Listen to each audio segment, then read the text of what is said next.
시편 23편은 시편 1편과 더불어 시편 150개의 시편을 통틀어서 가장 많이 낭송되는 말씀입니다.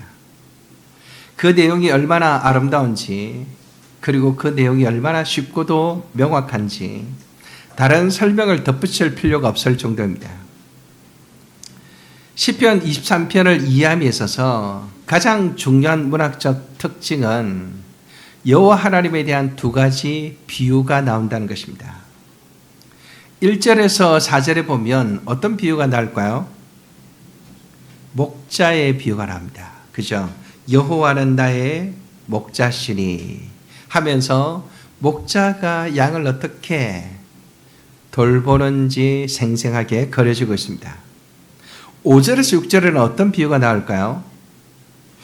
5절에서 6절은 뭔지를 잘 모르겠죠. 근데 여기에 보면 여호와 하나님이 상을 차려주십니다. 머리에 기름을 부어주십니다. 그리고 여호와의 집에 영원히 살게 하십니다. 따라서 우리는 여기에서 하나님이 집주인으로 묘사되고 있음을 알 수 있습니다. 그래서 시편 23편은 목자이신 하나님과 집주인이신 하나님을 비유로 하여 하나님의 백성이 누리는 평화가 무엇인지, 안식이 무엇인지를 잘 보여주고 있습니다. 이 시는 다윗이 쓴 시인데, 다윗은 자신에게 은혜를 베풀어 주신 하나님의 크고 놀라운 은혜를 노래하고 있습니다. 평생토록 자신을 인도하신 목자 같으신 하나님을 고백하면서 그 하나님께서 결국 하나님의 집으로 자신을 이끌어 환대하실 것을 믿으며 고백하고 있습니다. 하나님의 집에서의 환대는 영원한 천국에서 누릴 잔치를 생각하게 하지만 이 땅에서 누리는 하나님의 환대로서 예배를 통해 공급되는 하나님의 은혜를 노래하고 있음을 알 수 있습니다.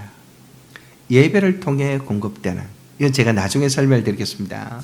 자, 그러면 두 가지 비유 속에 담겨져 있는 하나님은 어떤 분이신지를 살펴보겠습니다. 먼저 목자이신 여호와 하나님에 대해서 살펴보겠습니다.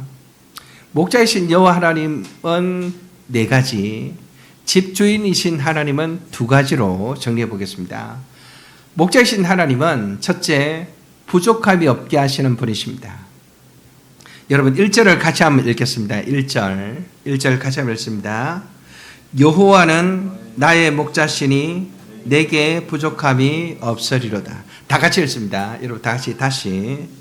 여호와는 나의 목자시니 내게 부족함이 없으리로다. 그렇죠? 1절은 시편 23편의 전체 주제를 담고 있습니다. 이런 6절에 나오는 여호와의 집에 영원히 살리로다 라는 고백과 짝을 이루면서, 그죠? 여호와는 나의 목자시다, 내게 부족함이 없다 라는 구절과 6절 마지막에 여호와의 집에 영원히 살리로다, 여호와의 집에 살면 부족함이 없겠죠. 두 가지가 짝을 이루면서 전체 본문을 감싸고 있습니다. 즉 하나님의 백성들은 부족함이 없다는 것이죠. 그리고 1절에 언급된 여호와와 6절에 언급된 여호와도 짝을 이루고 있으면서 본문을 감싸고 있습니다. 이러한 구조는 여호와 하나님께서 함께 하시는 삶은 결핍이 없는 삶이요 완전한 안식의 삶이라는 것을 보여줍니다. 특별히 1절에서는 부족함이 없는 이유가 자기 정체성에서 나옴을 볼 수 있습니다. 여호와 하나님을 목자로 부를 때 거기에는 자기 정체성에 대한 이해로서 자신은 양과 같은 존재라고 인정하고 있습니다. 양과 같은 존재. 그렇죠? 하나님을 목자로 가면 나의 목자니까 나는 뭐죠? 양인 거죠. 하나님을 목자로 비유하면서 동시에 자신은 양으로 비유하고 있는 것입니다. 여기에 진정한 만족이 있습니다. 여호와를 목자로 고백하는 자들은 다른 존재를 목자로 여호와를 목자로 고백하지 않는 자들은 다른 존재를 목자로 삼을 것입니다. 다른 존재에게 자신의 안전을 의탁하고 거기에서 자신의 정체성을 찾을 것입니다. 여러분, 그런 자들에게는 만족함이 없습니다. 채워지지 않는 갈망이 끝없이 계속될 뿐입니다. 2절로 이어지는 내용은 여호와 하나님은 나의 목자이시고 나는 여호와 하나님의 양이기 때문에 주어지는 것이지, 그런 것들이 주어지기 때문에 여호와가 나의 목자가 되는 것은 아닙니다. 여호와를 목자로 고백하고 자신을 양이라고 고백하는 자들은 이어지는 복을 너무나 당연하게 누리게 됩니다. 사람들이 모이면 종종 자기소개를 하곤 합니다. 그때마다 우리는 무엇을 소개할지 몰라 당황하는 경우가 많습니다. 그래서 앞에 사람이 소개한 대로 보통 자신을 소개하곤 합니다. 보통 이름과 학교와 교회 정도 소개하죠. 거기에 더하여 언제 예수님을 믿게 되었는지, 어떤 일을 하고 있는지, 또 고향은 어딘지 정도로 언급합니다. 근데 이런 것들은 진정한 의미에서 나의 정체성이라고 보기가 어렵습니다. 나의 일부분일 뿐입니다. 정체성은 어떤 상황에서도 변하지 않는 기준과 관계가 있습니다. 일관된 생각의 기준과 일관된 선택의 기준이 무엇인지 바로 그 점을 살펴보면 자신의 정체성을 명확하게 알 수 있습니다. 여호와 하나님을 목자로 부르는 자는 어떤 기준이 그 안에서 작동하고 있을까요? 나는 여호와 하나님께서 인도하시는 대로 삽니다. 다른 것은 생각할 수가 없어요. 이렇게 하겠죠. 이게 시편 23편에서 보여주는 다윗의 정체성입니다. 반면에 생각과 선택의 기준에 돈이 작동하는 사람들은 돈이 자신의 목자이고 자신은 돈의 노예라고 말해야 되겠죠. 권력이나 명예를 추구하는 사람도 마찬가지일 것입니다. 진짜 자기 정체성이 무엇인지 알 수 있는 길은 말이나 이론에 있는 것이 아니라 실제적인 삶에 있습니다. 머리로 꿈꾸는 자기 자신 말고 다른 사람들에게 근사하게 보여주고 싶은, 그래서 미화하는 자기 자신 말고 생활 속에서 실제로 살아가는 자기 자신이 자신의 정체성입니다. 그런 의미에서 다윗의 고백은 참으로 우리에게 엄청난 도전이 됩니다. 그래서 시편 23편은 늘 외우며 묵상해야 될 매우 소중한 말씀입니다. 내가 누구인가? 나는 무엇을 기준으로 사는가? 나를 생각해야 되는 것이죠.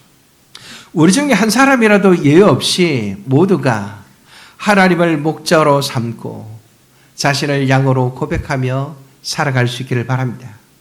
목자에게 철저히 의존적인 양처럼 하나님께 철저히 의존하는 성도가 되시기를 바랍니다. 여러분, 거기에 만족이 있습니다. 거기에 행복이 있습니다. 내가 양인 것을 인정하고 하나님이 목자라고 고백하는 거기에 행복과 만족이 있습니다. 다른 데는 없습니다.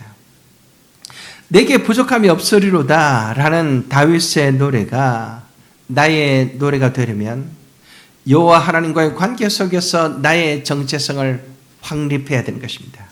다른 것과의 관계 속에서 자신의 정체성을 갖지 않도록 주의하시기 바랍니다.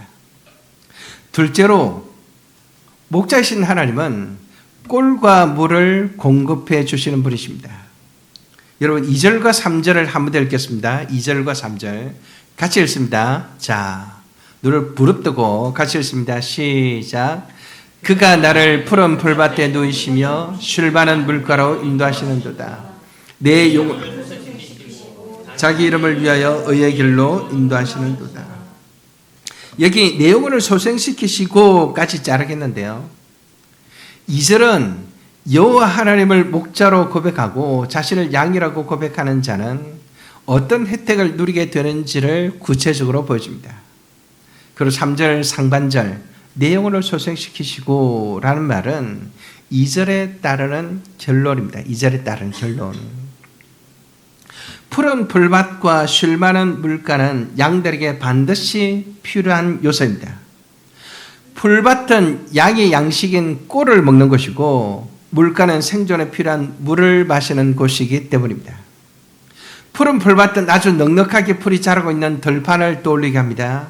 쉴 많은 물가는 잔잔한 시냇가인데 양들은 겁이 많기 때문에 물이 촐랑거리면 물을 마시지를 못합니다. 물가에 접근 자체가 안 됩니다. 그래서 목자들이 돌베개를 이렇게 쌓아서 흐르는 물을 고인 물처럼 잔잔하게 만들었습니다. 그럼 비로소 양이 가까이 가서 그 물을 마시는 것이요. 여기에 참 놀라운 표현이 나오는데요. 풀밭에서 꿀을 먹고 있다라고 말하지 않고 누워 있다라고 표현하는 이유가 뭘까? 양이 풀밭에 누워 있다는 것은 우리 충만이가 잘 말했듯이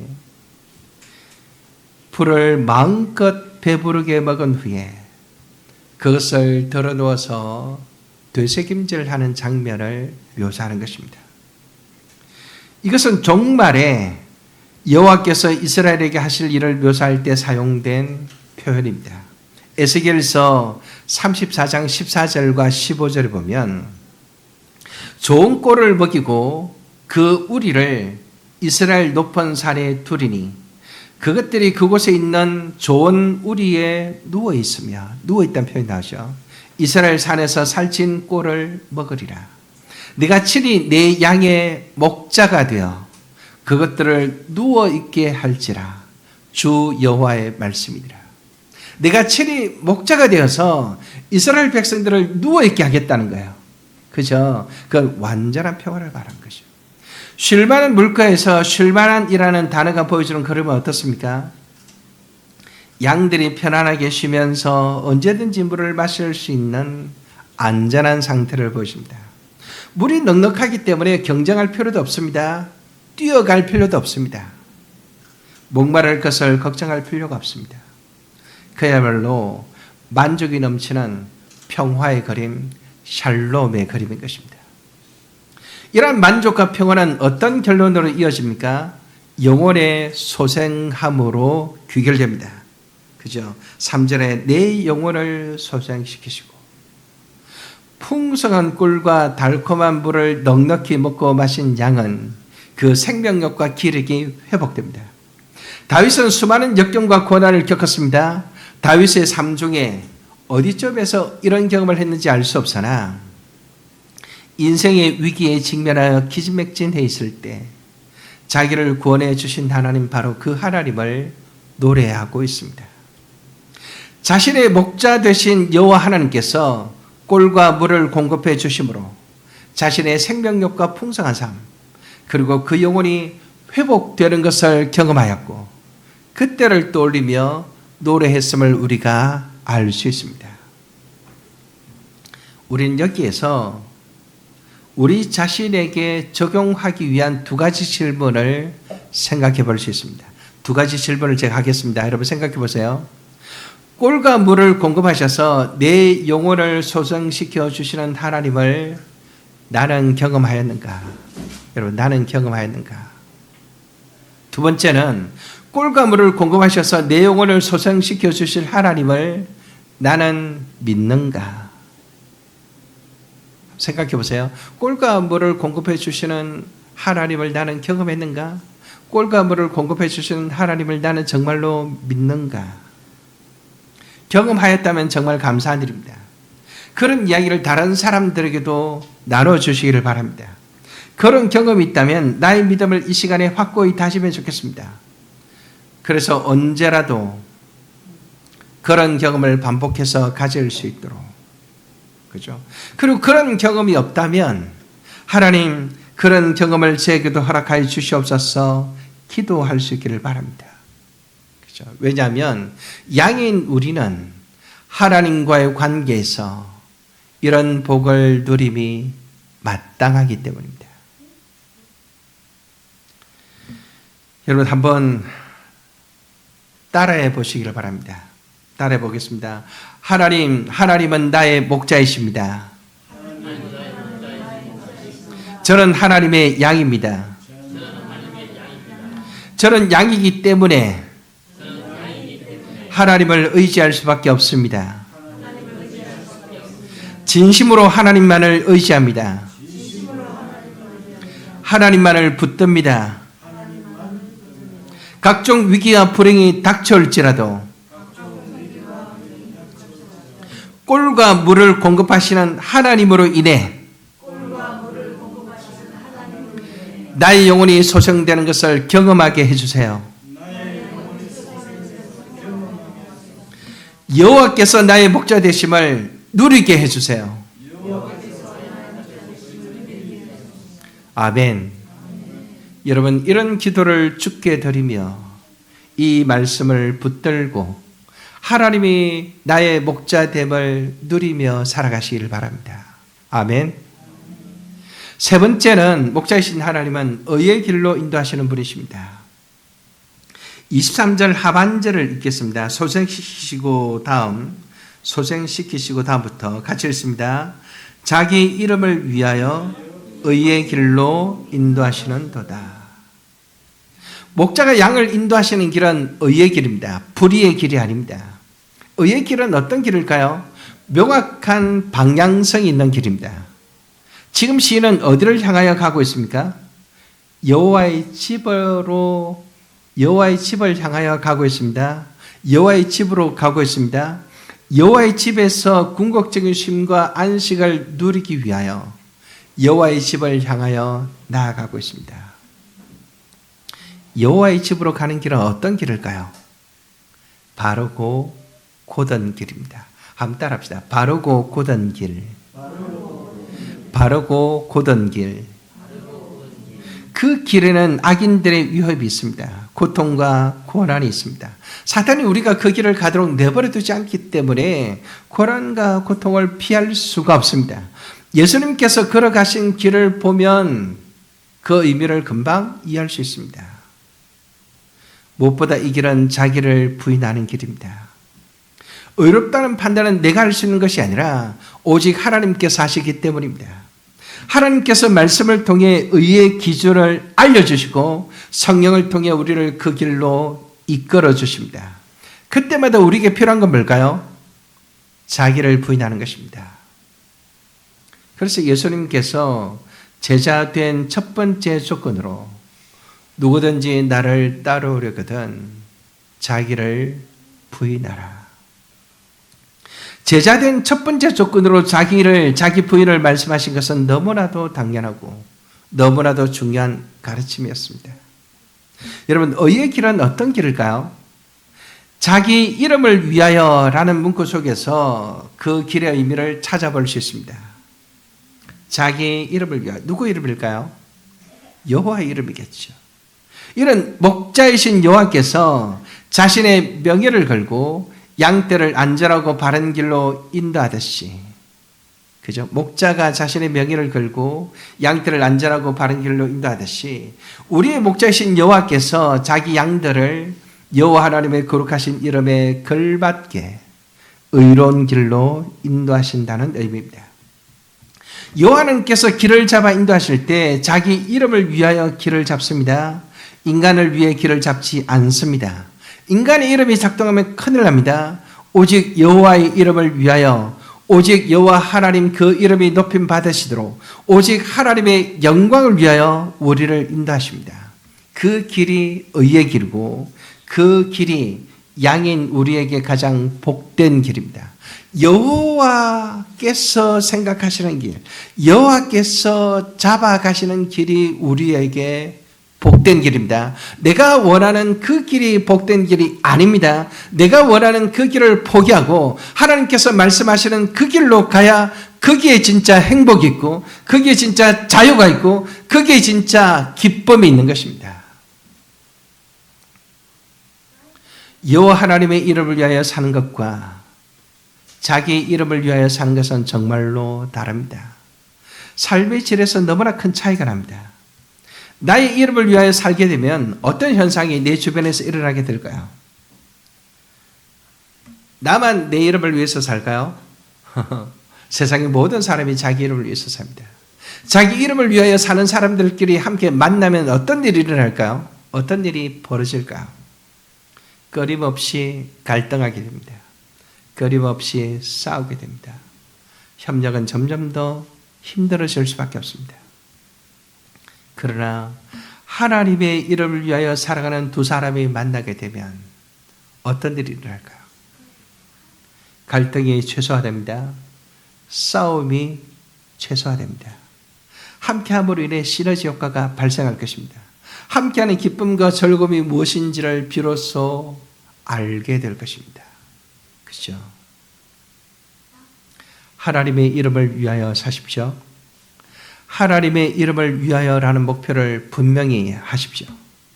그래야 하나님의 인도가 잘 보입니다. 내 이름을 위하여 살고자 하는 마음을 가지고서 하나님의 인도를 받으려고 성경을 읽으니까 성경이 잘 읽히지 않고 성경을 읽어도 잘 보이지 않는 것입니다. 내가 진짜 하나님의 이름을 위하여 살겠다라는 마음을 가지고 그런 심정을 가지고 말씀을 읽어야 그 말씀이 정말 좋고 그 말씀이 무슨 뜻인지 비로소 보이고 내가 무엇을 포기해야 되는지 무엇을 선택해야 되는지 알게 되는 것이죠. 하나님의 이름을 위하여라는 마음이 분명해야 하나님의 인도를 받을 때 갈등이 없을 것입니다. 주저함이 없을 것입니다. 무엇보다 하나님의 이름을 위하여 살아야 교회 안에서 형제 자매들이 하나가 될 수 있습니다. 우리 김포장로교회가 정말 예수 그리스도를 머리로 하는 한 몸이 되고 한 가족이 되고 한 팀이 되려면 하나님의 이름을 위하여라는 목표의식이 각자의 가슴 속에 견고히 자리 잡아야 합니다. 우리 중에 한 사람이라도 자기 이름을 위하여 살겠다라고 생각하는 사람이 있으면 어떻게 될까요? 갈등의 불씨가 될 것입니다. 의의 길은 무슨 구호나 투쟁이 있지 않습니다.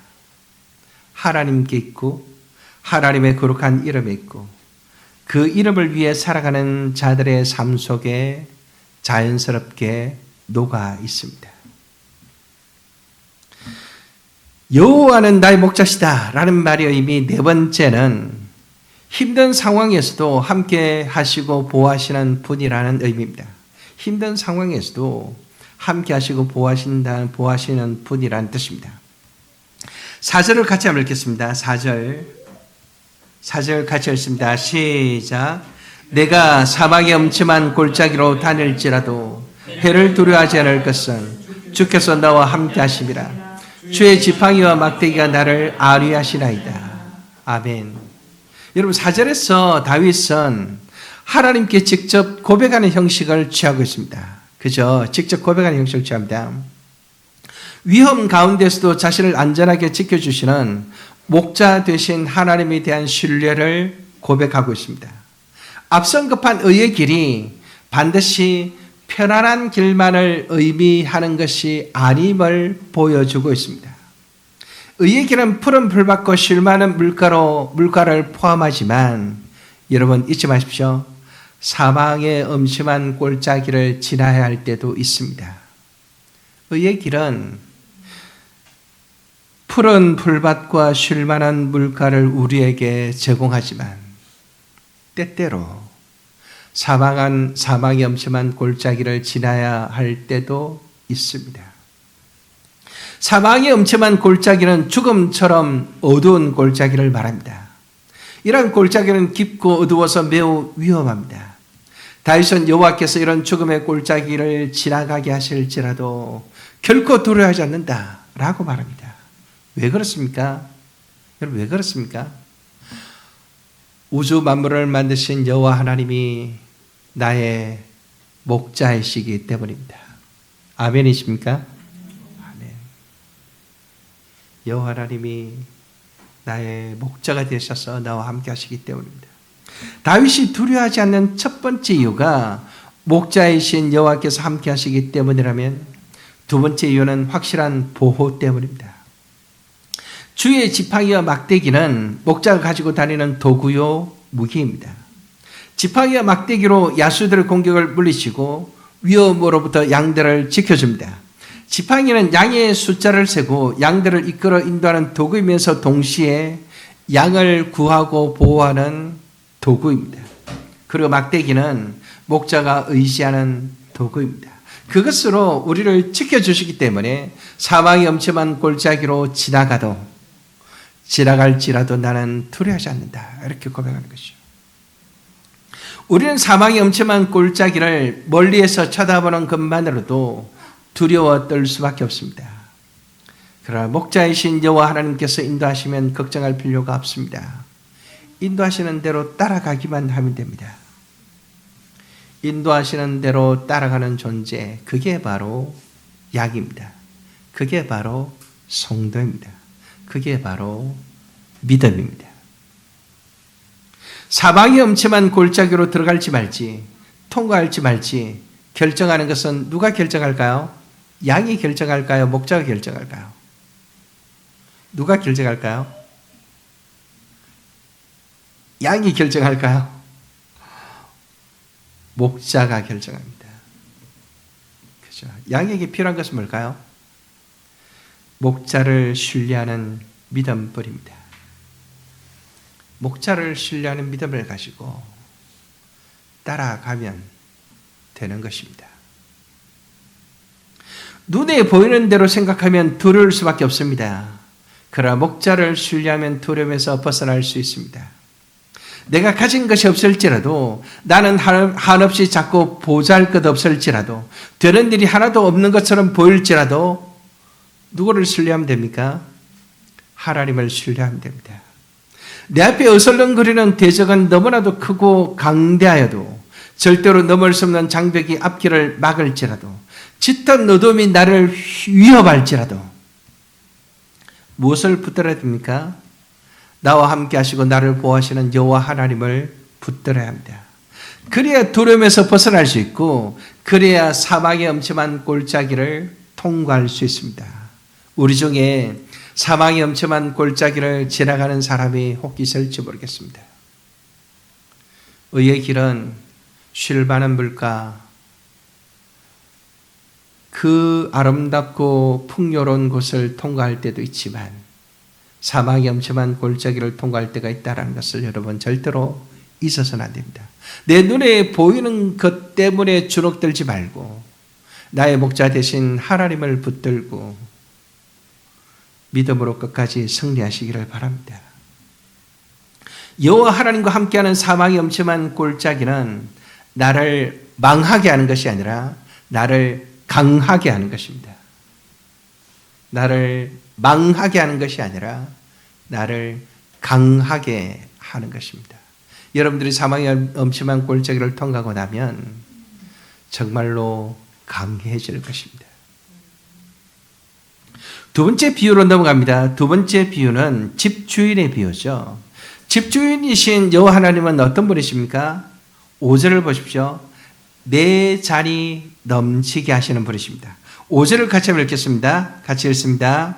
주께서 내 원수의 목전에서 내게 상을 차려주시고 기름을 내 머리에 부으셨으니 내 잔이 넘치나이다. 목자이신 하나님을 따라 양처럼 쫄쫄쫄 따라왔더니 어디 이렇게 되었습니까? 푸른 풀밭을 지나 쉴 만한 물가를 지나 사막이 엄침한 골짜기를 지나 어디 이렇게 되었습니까? 여호와의 집에 이르게 되었습니다. 그곳에서 무슨 일이 기다리고 있습니까? 여호와 하나님께서 엄청난 잔치상을 벌여놓고 나를 기다리고 계십니다. 평생 목자로서 인도해 주셨던 하나님께서 이제는 집주인으로서 나를 맞이해 주고 계십니다. 융숭한 대접으로 나를 환대해 주십니다. 그것도 평생 나를 괴롭히며 따라다니던 원수가 보는 앞에서, 나를 평생 괴롭히던 그놈의 원수가 보는 앞에서 보란듯이 상을 차려주십니다. 얼마나 통쾌한지 모릅니다. 그죠, 여러분? 그 장면을 한번 생각해 보세요. 평생 나를 괴롭히고 평생 나를 따라다니고 평생 나를 망하게 하던 그가 내 앞에 여호와 하나님이 앉아서 식사하고 있는 장면을 보는 순간 어떻게 될까요? 그러마 나 살려라, 주랭나갈 치겠죠. 얼마나 통쾌하죠. 이제는 더 이상 사탄의 괴롭힘을 당할 필요가 없게 된 것입니다. 다윗을 생각해 보면 원수가 무엇을 의미하는지 알 수 있습니다. 다윗이 왕권을 확립하여 여호와께 온전한 예배를 드릴 수 있을 때까지 원수는 다윗을 어떻게 괴롭혔습니까?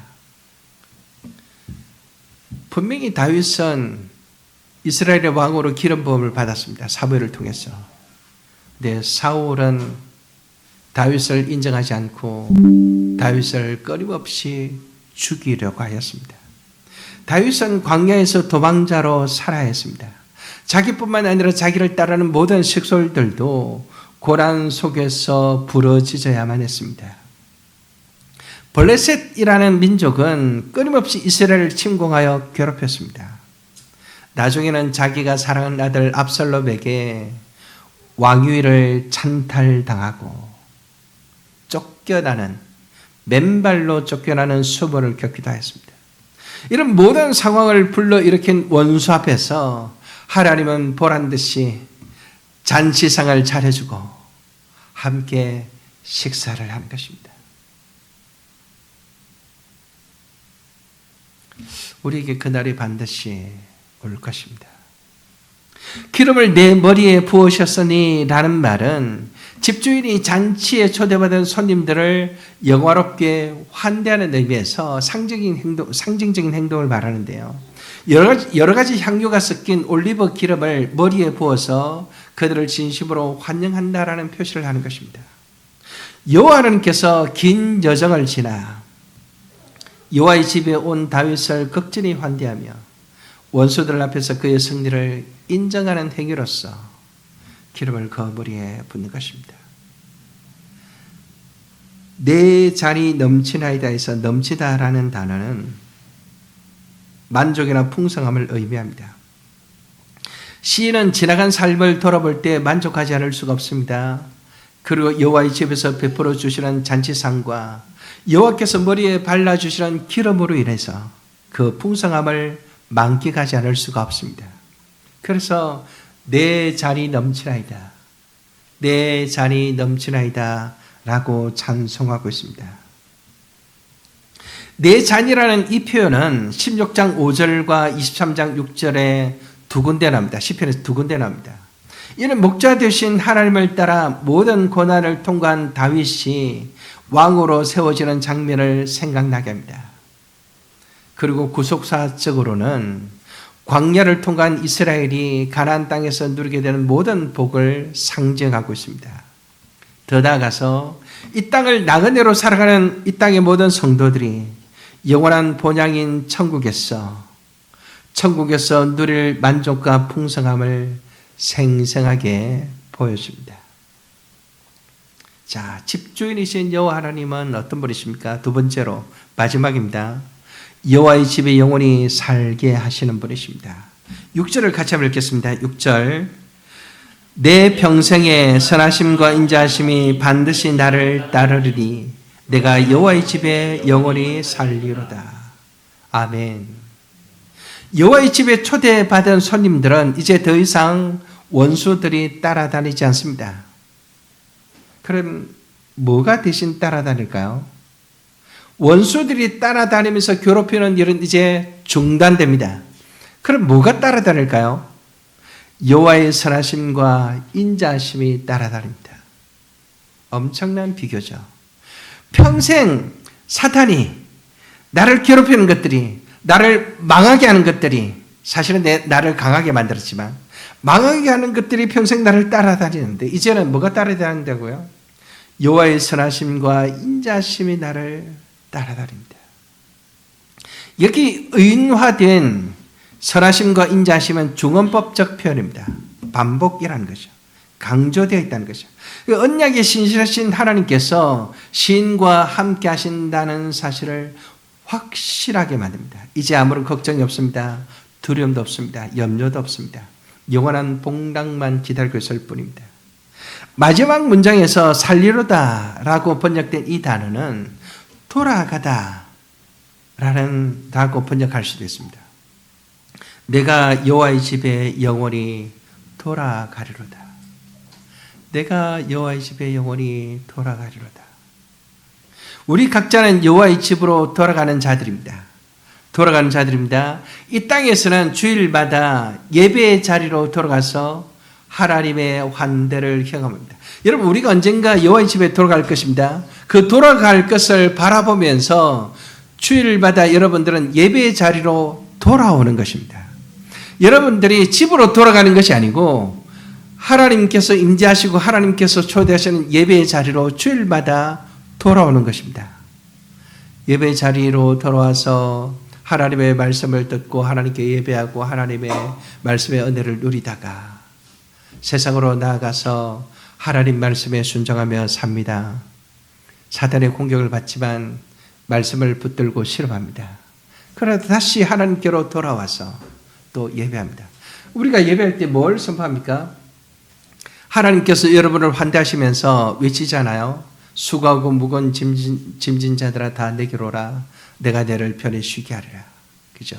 하나님께서 예배 시간, 예배 시작 시간에 이 말씀으로 우리를 환대하심으로 하나님의 품에 돌아온 여러분들을 말씀으로 먹이시는 것입니다. 그렇죠? 우리는 여호와의 집에 영원히 돌아갈 그날, 여호와 앞에서 영원한 잔치상을 받을 그날을 기다리며 예배하는 것입니다. 따라서 주일마다 예배 자리로 돌아와 하나님의 환대를 받으며 하나님께서 차려주시는 말씀을 먹고 하나님께 예배하는 일이 얼마나 중요한지 모릅니다. 예배하면 우리가 삽니다. 예배하지 않으면 죽습니다. 이 소중한 외출의 시간, 이 짧은 시간에 예배하러 온 우리 두 형제를 하나님께서 얼마나 기뻐하실까. 그죠? 예배가 얼마나 소중한가를 아는 것이죠. 정말 잘 오셨어요, 여러분. 두 분 형제님, 제가 이름을 한번 불러주겠습니다. 우리 서영웅 형제님, 김다겸 형제님, 예배로 온 두 분을 정말로 환영합니다. 이런 그날 그 자리에서 영원한 천국에 우리가 올라간 그날 예수님 앞에서 우리를 환대해 주실 하나님을 배울 연습을 하는 것이요. 오늘 이 땅에서 사는 동안 그분의 환대를 누리는 일입니다. 정연희 작가님의 내 잔이 넘치나이다라는 실화소설을 읽어보셨는지 모르겠어요. 여러분 꼭 한번 읽어보세요. 정연희 작가님의 내 잔이 넘치나이다라는 소설이 있는데 실화, 맹의순이라는 사람의 실화를 소설로 만든 책입니다. 꼭 한번 읽어보세요. 내 잔이 넘치나이다. 맹의순 형제가 이런 말을 했습니다. 승리하는 그날 승리는 그날 하나님 편에 서는 거야. 승리는 그날 하나님 편에 서는 거야. 종말론적 시간 위에 서는 거야. 그렇습니다. 그날 매 순간마다 하나님 편에 서서 살아가는 것은 종말의 여호와의 집에서 받게 되는 환대와 때려 뗄 수 없는 관계 속에 있습니다. 제가 짧은 영상, 1분짜리 영상을 하나 준비했는데 함께 한번 잠깐 보겠습니다.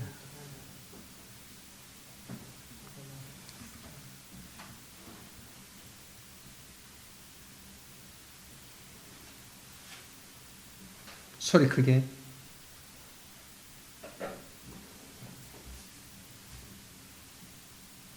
Hey, can you tell me what your address is? What my address is? Mm-hmm. I don't know. Okay. What color shirt did you have on yesterday? I don't know. What'd you have for lunch today? Food.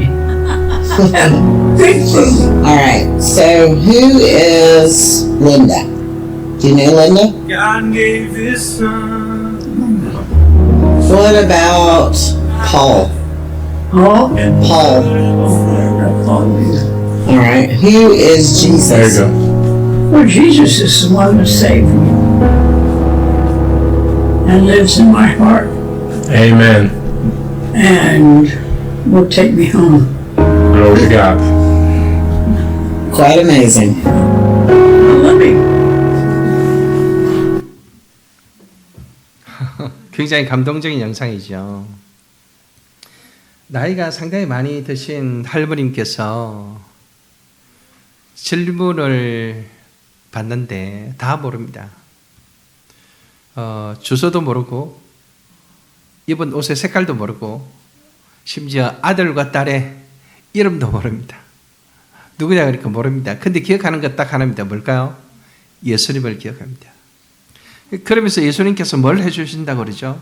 자기를 집으로 데려다 주실 거야. 이렇게 말을 하죠. 영원한 아버지의 집으로 나를 데리고 가실 거야. 우리 모두 이렇게 좀 근사하게 늙어야 되지 않을까요? 그죠? 사랑하는 성도 여러분, 우리가 가진 진짜 복은 무엇일까요? 갈 곳이 있다는 것입니다. 집을 나와 여기저기 여행을 하다가 갑자기 돌아갈 집이 없어져 버리면 어떻게 될까요? 그 순간 여행이 아니라 방황이 되는 것이죠. 돌아갈 집이 없으면 여행이 아니라 버려지는 것이죠. 버려진 상태로는 여행이 있을 수가 없습니다. 방황만 있을 뿐입니다. 우리가 이 땅에서 열심히 살다가 죽음 건너편으로 버려지는 것이 아닙니다. 여호와의 집으로 돌아갑니다. 이 사실이 얼마나 놀랍고 얼마나 복된 일인지요. 얼마나 감사한 일인지요. 다윗은 이 점을 알고 있었고 확신하고 있었습니다. 여러분, 우리도 우리가 돌아갈 집이 있다는 것을 절대로 잊지 마시기를 바랍니다. 이 믿음을 꼭 붙들고 사시기를 바랍니다. 자, 이제 마무리하려고 합니다. 누구와 함께 우리는 복을 누립니까? 여호와 하나님과 함께 복을 누립니다. 어디에서 누립니까? 여호와의 집에서 누립니다. 얼마나 오랫동안 누립니까? 영원히 누립니다. 여호와 하나님과 함께 여호와의 집에서 영원히 복을 누리시기를 바랍니다. 그날까지 목자이신 하나님을 꼭 붙들고 그 말씀에 순종하는 우리 모두가 되시기를 주의 이름으로 축복합니다. 아멘.